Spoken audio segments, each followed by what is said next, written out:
Hello, everyone, and welcome to the 2021 Virtual Gaithersburg Book Festival. I'm Gaithersburg Councilmember Rob Wu, your host for this presentation. Before we get started, I'd like to ask you to support these authors by purchasing their books from our wonderful bookseller partner, Politics and Prose, one of America's premier independent bookstores.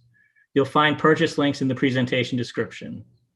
Given all we've been through over the past year, it's so important to support local jobs and the local economy.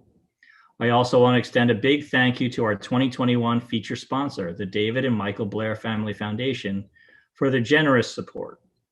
Okay, let's get started. Today we have with us Pulitzer Prize winning author John Matteson to talk with us about his latest book, A Worse Place Than Hell: How the Civil War Battle of Fredericksburg Changed a Nation, in which he illuminates 3 harrowing months of the Civil War and their enduring legacy for America. John brings together the prodigious forces of war with the intimacy of individual lives and interweaves the historic and the personal in a work as beautiful as it is powerful.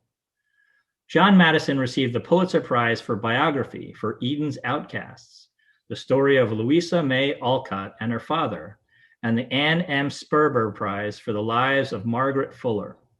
John is a distinguished professor of English at John Jay College of Criminal Justice and the editor of the annotated Little Women. In conversation with John today is John Muller. John is the author of Frederick Douglass in Washington, D.C., The Lion of Anacostia, and Mark Twain in Washington, D.C., The Adventures of a Capitol Correspondent. He's been featured on C-SPAN's Book TV and C-SPAN's American History TV, and is a co-founder of the Lost History Associates. Welcome, John and John. It's a pleasure, Rob. It's great to be here. Thank you. Thank you, Rob, for that kind introduction. All right, with no further delay, we'll get right into the meat of the program. For the first question, one of the best known cliches about the Civil War is that it pitted brother against brother. But a lot of the tension in your book comes from vexed relations between fathers and children. How do you see the significance of that emphasis? Yeah, well, John, the Civil War is a war in some ways like any other war, in that it was fought by younger men, in large part because older men, the fathers of these younger men, failed at resolving their differences. But on a more individualized level, my book is concerned really with a series of figures who are struggling against paternal legacies of one kind or another. The first one that comes to mind is Louisa May Alcott. She is the daughter of a failed ne'er-do-well philosopher who is constantly subjecting her to very harsh and critical judgments. You've got the poet Walt Whitman, who's the son of an alcoholic and the child of a family that really does not understand any of his aesthetic leanings or ambitions. And so he spends most of his career really trying to find a family outside of the family, whether it's among his readers or among the soldiers whom he cares for during the war. Another example is Arthur Fuller. Who is the son of a disciplinarian father who is also a 4-term congressman from Massachusetts. And Arthur spends much of his life trying to crawl out from under his father's shadow and assert himself and carve out a reputation for himself independently. And then finally, I've got the 2 Oliver Wendell Holmeses. Something to keep in mind is that when this war begins, Oliver Wendell Holmes Jr., who's the focus of much of my book, is not the Oliver Wendell Holmes. He's the son of an exceptionally famous man who is an acknowledged poet, a respected novelist, also a professor of anatomy at Harvard Medical School, this man who does so many things well. And Oliver is, Jr. is really trying to once again carve out a name for himself. And the other thing that's tricky, and I would add about that relationship, is that Oliver Sr. Starts the war feeling very ambivalent about preserving the Union and ending slavery. But as the war progresses, he becomes more and more patriotic and jingoistic, and he's giving public speeches about how the North should sacrifice down to the last woman and child. He literally says this. Meanwhile, his son is getting wounded 3 different times. He's watching every one of his army buddies practically being killed or horribly maimed, and he's becoming less and less enchanted with the war. And so there's this clash over the meaning of patriotism and the extent of duty that sets this father and son very, very staunchly against each other. And you look through American history, there's probably just a handful of pairs of fathers and sons who are as illustrious as the Holmeses, but you probably couldn't find any who are more emotionally and kind of existentially at odds with each other. So that's kind of an overview of that generational tension that I really wanted to bring out in the book. That's great. And just as a quick side note, for folks in the Washington, D.C. area that read Professor Mattison's book and are interested to learn more about Oliver Wendell Holmes, the Battle of Fort Stevens is a place that has some Oliver Wendell Holmes Jr. history. Maybe if you could just briefly mention that. Yeah, absolutely. At the very end, at the very end of his service in the Union Army in 1864, Oliver Wendell Holmes Jr. is at an installation called Fort Stevens, which is one of the defensive fortifications around Washington, D.C. And lo and behold, one day Abraham Lincoln comes out to visit this installation, and he happens to get there as a Confederate attack is underway. And Lincoln, he's 6'4" tall. He stands out anyway, and he's not remembering to keep his head down. And so there's this story, at least, that Wendell Holmes says to him, "Get your head down, you infernal fool." And nobody's really sure whether it went down precisely that way or not. It really depends on the source that you consult. But as is said in the wonderful Western movie, The Man Who Shot Liberty Valance, when you've got the story and the legend, print the legend. And so it's been a very durable story for generations. I love that story. Thank you for sharing. Sure. All right, my second question is, your wonderful book seems neatly balanced between the stories of two soldiers, Oliver Wendell Holmes and John Pullum, and two nurses, Walt Whitman and Miss Alcott, along with a fifth figure who turns away from mercy and towards violence, Arthur B. Fuller. Was that balance intentional on your part? Yeah, John, it was, although maybe not when I started writing the book. You see, one of the things that happens when you're doing a book project, as it develops, if you're paying attention, you start to see all kinds of resonances and counterbalances in the work that you're doing.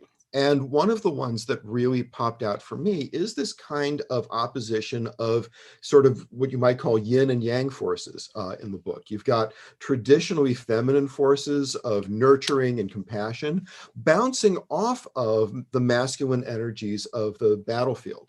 And it might sound a little bit grandiose, but when I was writing the book, I had very much in mind what Leo Tolstoy does, obviously 50 times better than I do in War and Peace, where he's talking about both the military front and the home front, and is kind of giving you a full panoply of human experience by observing both the domestic and the military. So that's kind of going on in the book as well. And also, growing out of that, gender identity plays, I think, a kind of unexpected role in this book, as we think about, gender identity concerns as being very current and very postmodern, right? But in fact, you've got in my book, Louisa May Alcott, who writes in her journals and letters that she wishes she could be a man so that she could go off and fight. She has this great sort of fierce tomboy feistiness to her.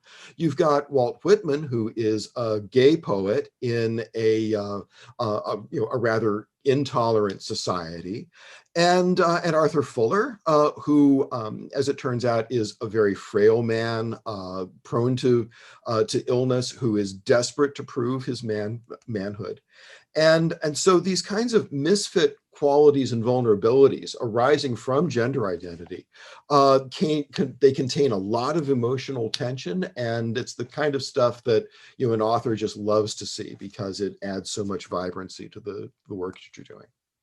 Thank you for sharing, John. And just to re-emphasize the point, Professor Matteson is a Pulitzer Prize winning biographer, very well accomplished and esteemed, and we just wanted to take special heed to his perspective on the art of biography. And that segues into my next question, which is that so many biographies are mostly concerned with the raw facts of the subject's life.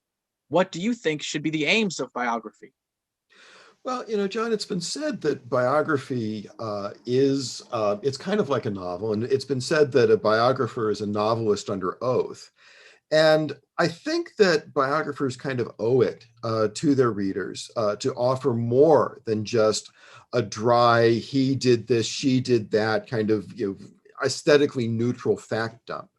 The best biographers I know are people who behave and kind of view themselves as poets of the human condition. What they do is, they take the letters and the journals and they set them to the music of language. Now, there are biographers who don't seem to get this, who really do just want to give you the laundry list of everything that their subject did. And there are certainly readers, who don't necessarily expect lyrical writing from a biography. And yet, for me, it's as much of an art as a craft. And so I really do attempt to bring some kind of literary flair, if I may say so, to the work that I do. And I know that often readers and goers to book fairs like to hear a little bit from sort of examples and samples from the text. So if you could indulge me, I'd love to do that now, and then we can get back to the questions, if that's okay. That'd be wonderful. Please do so.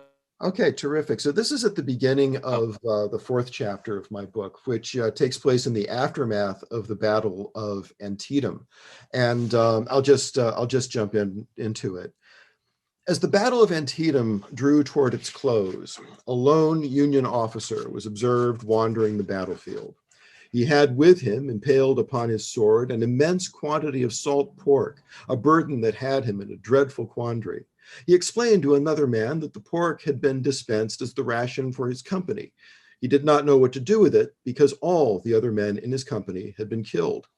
It's not known what answer the soldier received. He was presumably left to consume what he could of the salt pork, the only recompense he had received for his loss of comrades and innocence. 2 nights later, General Lee, realizing that his battered army could likely not withstand another clash, took advantage of the darkness and pulled his army back across the Potomac. Instead of sending his divisions in pursuit of Lee, General McClellan busied his army with the grim task of burying the dead from both sides. He estimated that his men laid 2,700 Confederates in the long trenches they had hastily dug for the purpose, though that number seems inflated. McClellan overestimated the strength of the rebels, even when they were dead. For some, the losses were simply too great for their minds to withstand. As the soldiers on burial detail began their work, Colonel Lee of Holmes's regiment was distraught. The pressures of command had played a vicious game with his nerves, and he had been drinking more than the occasional glass of whiskey to ease the burden. Until Antietam, he had managed to hang on. As he watched his command being cut to pieces in the West Woods, however, his grip shook loose. It was Ball's Bluff all over again, but worse. After the sun went down on the bloodiest day of the war, Colonel Lee issued no orders. To the alarm of a fellow officer, quote, he wouldn't do anything, unquote. Lee decided that a drink would help. After that drink came others.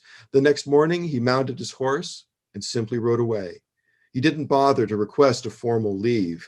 He left no word as to his destination. He had none. So that gives you a little bit of a sense of kind of the rhythms and what I like to call kind of the poetics of the book. It was beautiful. Thank you for sharing. Appreciate it. I'll read the next question, which is similar, but you might have a chance to elaborate some more. It's been said that all biography is autobiography. Do you find that true? Do you find that to be true of your own work? Well, in places, John, absolutely yes, and never more so than when I'm writing about family. I had a little bit of a challenging relationship with my own father, and so I feel very intimately, the struggles of historical figures who are trying either to outdo their fathers or to earn their love or to engage in some other activity that involves familial and generational conflict. And so my first two books are very much immersed in that. And I return to this, as I've already hinted at, in A Worse Place Than Hell. Now, of course, biography also, at the same time, requires you not just to draw upon your own experiences, but also to place yourself imaginatively within the experiences of other people whose backgrounds and experiences you haven't shared. My first two books are primarily about a pair of women. This current book is about a war. I've never been a woman, and I've never been in a war. And yet, I do think that sympathy with someone unlike oneself is possible.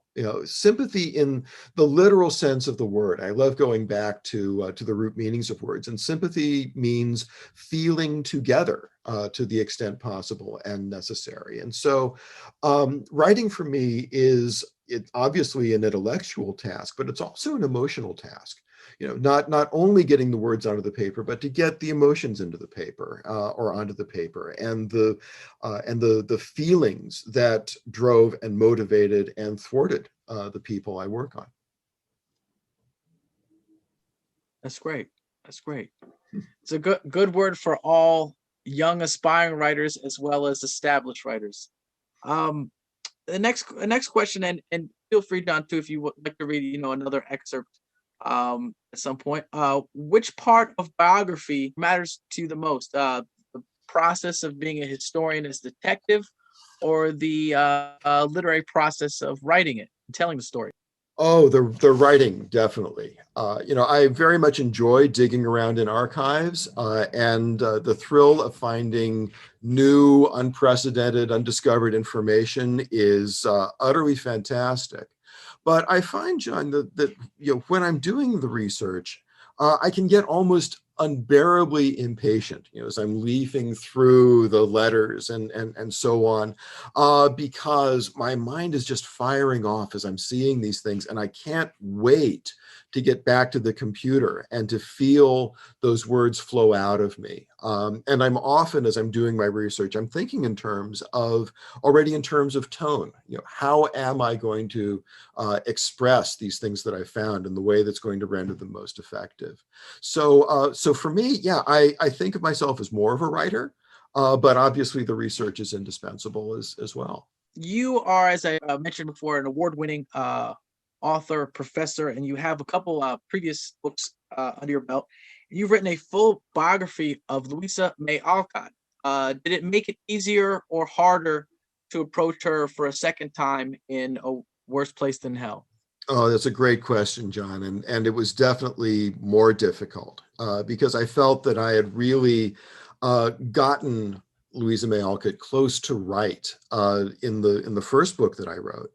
And so I was really kind of terrified when I was writing her passages, her chapters in this book, that I wouldn't have enough new to say or find a second way of saying what I'd said already. But I was very fortunate because in the process of writing this book, I happened to make a discovery about Louisa May Alcott and her service in the war that had eluded Alcott scholars for 150 years. Those of your audience who are familiar with Louisa May Alcott's work and life know that when she was working as a nurse in Georgetown in late 1863, she made the acquaintance of a mortally wounded soldier whom she identifies as John Surrey. And in her journals, and also in some of her other writings from the time, she refers to him consistently as a 30-year-old Virginia blacksmith. And for 150 years, biographers of Alcott have either taken her at her word or they've gone off looking to find a 30-year-old Virginia blacksmith who was at Fredericksburg and fits into her story. And they've routinely failed because, as it turns out, he was 21 years old and he was from Pennsylvania. Okay. And the only reason that I discovered that was that I was doing secondary research. I was looking through a wonderful book on the Battle of Fredericksburg called Fredericksburg, by a guy named George Rabel. And he happens to make a reference to someone who sounds a lot like the elusive John Surrey. And so I dived into his footnotes and discovered where the documents were. And then I jumped in my car the next chance I got, drove down to the archive, and yes, was able not only to confirm that this was who Rabel was talking about, but I was able to figure out what regiment he was in and where he was on the battlefield at Fredericksburg, and to within probably about 50 yards. And then I went to Fredericksburg and I walked the ground, and in the course of all of this, I was able to find out, I think everything about him that there is to know, which I wish there were more, but I know parents' names, I know siblings' names, I know place of birth, and for me, it was a little bit like being the relative of a soldier who goes missing in action or is a missing POW. That search, that trying to find the lost loved one, not that I can count John Surrey as a relative or a loved one, but over the course of writing a biography, you get to know these people as well as their families knew them, maybe better, because you're reading their letters and their journals. So for me to find John Surrey was a new avenue into the story of Louisa May Alcott, something I hadn't done before because nobody had done it before. And so I was able to overcome some of that panic that I had. Oh, how am I going to talk about Louisa May Alcott a second time? So often it's serendipitous. The things that you just happen to find show you a different path, and then you can do the work. That's a great anecdote. And for those of you who are interested in getting a copy of Professor Matteson's book, I encourage you to check out Politics and Prose. It's a wonderful read. And as a segue into that, you were just talking about kind of canvassing or doing some field research in Fredericksburg. I was reading your book. I was thinking that there, throughout Maryland and Virginia, there are Civil War trails signs. And these signs are sometimes about the battles, but also about the personalities and the personas that have residual or direct history at some of these places. And I was wondering, are there any signs for the historic figures that you feature at Fredericksburg? And or do you think that maybe with your new book, there could be maybe some, a organization that could place the history there in some sort of historic marker or heritage marker? Yeah, sure. Well, the two major battlefields that I write about, of course, are national historic sites. Antietam, which is very well preserved because it's very much out in the Maryland countryside, and many of our viewers have very likely seen it. And if they haven't, they really should. It's a fantastic, just on its own, even if it weren't historical, it's just a beautiful place to go visit. Fredericksburg is less well preserved because Fredericksburg is a battle that was fought in the streets of and on the outskirts of a growing, burgeoning town. And that town continued to grow after the war, so that a lot of the walking of the battlefield that you'd like to do takes you into suburbia. You're looking for a particular spot, and it's very likely going to be somebody's driveway at this point. But some of the major features are preserved. You can certainly get a sense of the distances involved and so on. And I would add, too, that the people at the Fredericksburg Spotsylvania Park are just sensational. Frank Riley, who's a really wonderful guide, John Hennessy, who heads up the whole thing. Just you couldn't ask for more fabulous people. But your question was about signposts, and You're really right that that there's a lot of the war that hasn't been particularly well preserved, because time marches on and buildings get knocked down and other things build in their places and so forth. And sometimes, the struggle that ended someone's life, a lot of people's lives, boils down to one of those little white markers on the side of the highway. And there is something kind of poignant about that, right? That whether or not the place you died is remembered in some grand sense depends on whether it was a big battle or not. And of course, you die just as dead in a small conflict as you do in a large one. In fact, I touch on that a little bit, so I'm glad that you mentioned it. It's at the beginning of the 18th chapter of my book, which is titled St. Patrick's Day, 1863. And I'll just read you the first couple paragraphs there, if I may. Please read as many paragraphs as you'd like. Fantastic, John. Well, you're stuck with me now for another 100 pages, I guess, because I'm proud of what I do. But no, I'll try to keep it fairly short. Broad, immaculate horse farms now blanket the terrain near Kelly's Ford, Virginia, and the mist lies low and heavy in the early mornings over the Rappahannock, a little less than 30 miles above Fredericksburg. It is a place, even today, of surpassing tranquility. Its only notes of restlessness are sounded by the steady drone of crickets and the eager honks of wild geese on the move. There is a piety in quiet places. On St. Patrick's Day, 1863, the war came to Kelly's Ford, though not with the sustained operatic fury with which it had swept through the West Woods or down from Marie's Heights. Its fields became the scene of a brief but bitter skirmish, pitting about 800 of Jeb Stuart's cavalrymen, led by Fitzhugh Lee, Robert E. Lee's nephew, against a much larger force under Brigadier General William Woods Averill. The word skirmish suggests a sharp but fleeting hornet's nest affair, quickly arising and quickly ending. A skirmish attracts no great remembrance, no information centers, no park rangers, no detailed markers to tell the visitor it was here, ... One must be satisfied with a numbered sign by the side of the road, on which a dozen lines suffice to tell of the struggles, triumphs, and tragedies of unnamed men. But no place where life has been risked and taken should be considered trivial. That's very poignant, very beautiful. That's a great observation. For those who are tuning in and visit Antietam or Gettysburg, please visit the gift shop and ask for Professor Matteson's book, or just say, I'm looking for a new book, A Worse Place Than Hell. There are a lot of Civil War roundtable organizations around Maryland and Virginia. So check your newsletters and emails and Facebooks and Twitters, and I'm sure wonderful friends at the Gaithersburg Book Festival will keep you updated on John's upcoming events. His book was published in earlier this year.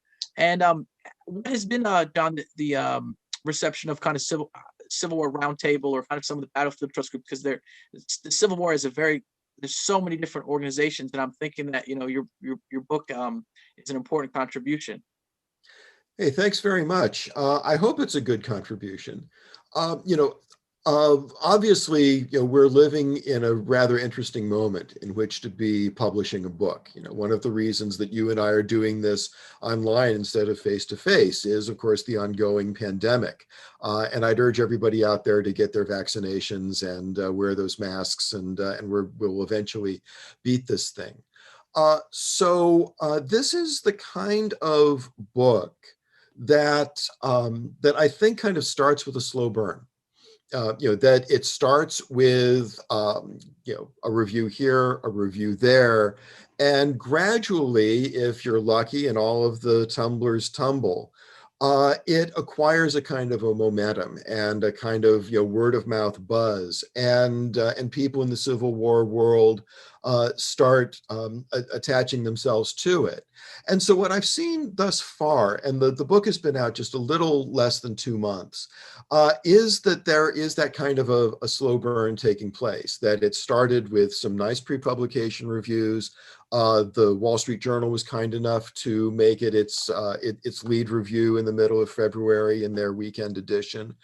And so it's sometimes a little bit hard to know what's going on out there among readers and so forth.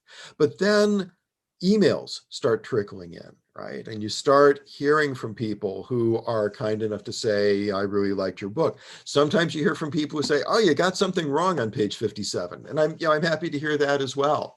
But so anyway, I am very much hoping that this is a book that's going to be embraced by Civil War aficionados, and that it's going to mean something to them.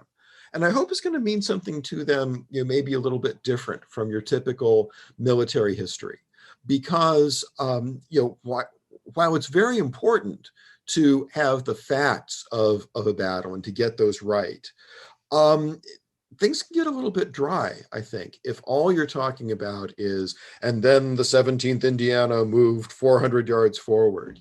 It's what I'm looking to do, or what I was trying to do in this book, is to narrate the war from personal perspectives, kind of, to use the old ABC sports tagline, up close and personal. It's a book about war, but more than that, it's about warriors. It's about people who are snatched out of their the lives that they expected to live and plunked down into situations for which none of them, except for possibly John Pelham, are very well prepared. And so it's that classic story of voyage and return that we love so much. And which you can see in The Wizard of Oz, for instance, the person who is unexpectedly snatched out of their daily life ends up in a place where they have to learn a whole different set of rules and face a whole new different set of challenges, learn something essential along the way, and then find their way back to the life that they previously had, or discovering that they can't find their way back to the life that they previously had. And so, when I was working on this book, I really was thinking a lot about kind of the classic tropes of literature and the classic storylines. I mentioned voyage and return. This is also a book for some of my figures about rags to riches, and for some it's tragedy, and for some it's Bildungsroman, that German word for the growing up novel.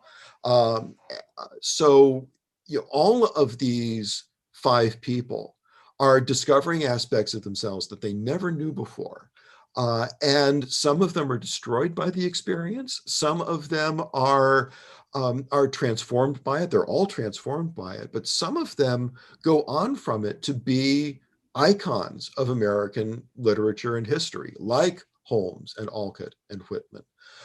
So the big thing that I wanted to do in the book, more than anything else, was to say, all right, we have a battle.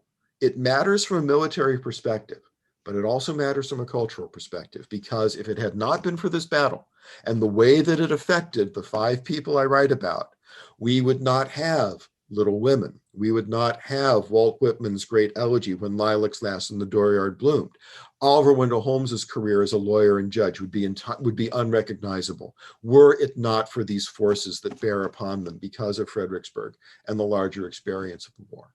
So that's kind of that's the huge thrust of what I want to do in this book, and I hope that ends up mattering to some folks. Well, that's great. This has been a wonderful interview, a wonderful discussion, wonderful excerpts from your terrific new book. If folks want to send an email or get in contact with you, what's the best way to do so? Yeah, and I really do welcome that. If you want to find me, the best place to go is Matteson, Matteson, 151 at earthlink.net. There are 5 people in the universe still on Earthlink. I am one of them. And it is earthlink.net rather than com. So keep that in mind as well. Great. Thank you so much, John. Thank you for this wonderful discussion. Oh, thank you, John. It's been a joy. It's great to get to know you. Well, thank you both. That was a fascinating description of the harrowing experience of the day. Thank you for being with us today. I'd like to thank all of you as well for joining us for this presentation. We have an amazing lineup for programs for both adults and children throughout the month of May. You don't want to miss it. Please go to Gaithersburgbookfestival.org and look for the schedule so you can plan your festival month. Before you go, we have a special message from the amazing author and bookstore owner, Ann Patchett. Enjoy, everyone. I'm Ann Patchett here at Parnassus Books with my dog Sparky, and I want to tell you the importance of supporting your local independent bookstore, Politics and Prose. They are a remarkable partner with this book festival. Now, when a book festival is live, it's really easy. You just go to the table and you buy your book and then you go to the event. But when a book festival is virtual, it gets a little trickier because you're home and you might think, well, I'll just buy the book on Amazon. So I'm here to tell you, don't buy the book on Amazon. For one thing, Jeff Bezos has enough money, right? He's trying to colonize the moon or something. He doesn't need anything that you've got. Politics and Prose, on the other hand, they're your local independent bookstore, and you love them, and they bring you so many events. They work harder than any bookstore I know in their community. And if you want them to be there alive and healthy and well when all this is over, you actually need to support them. They are the people that are putting a tax base in your community, okay? So you have teachers and police officers and firefighters, and when you pay a couple dollars more for a book, you're creating jobs in your community. So enjoy your book festival, support Politics and Prose. Remember, Ann Patchett and Sparky think it's the thing to do. Shop local. Thank you.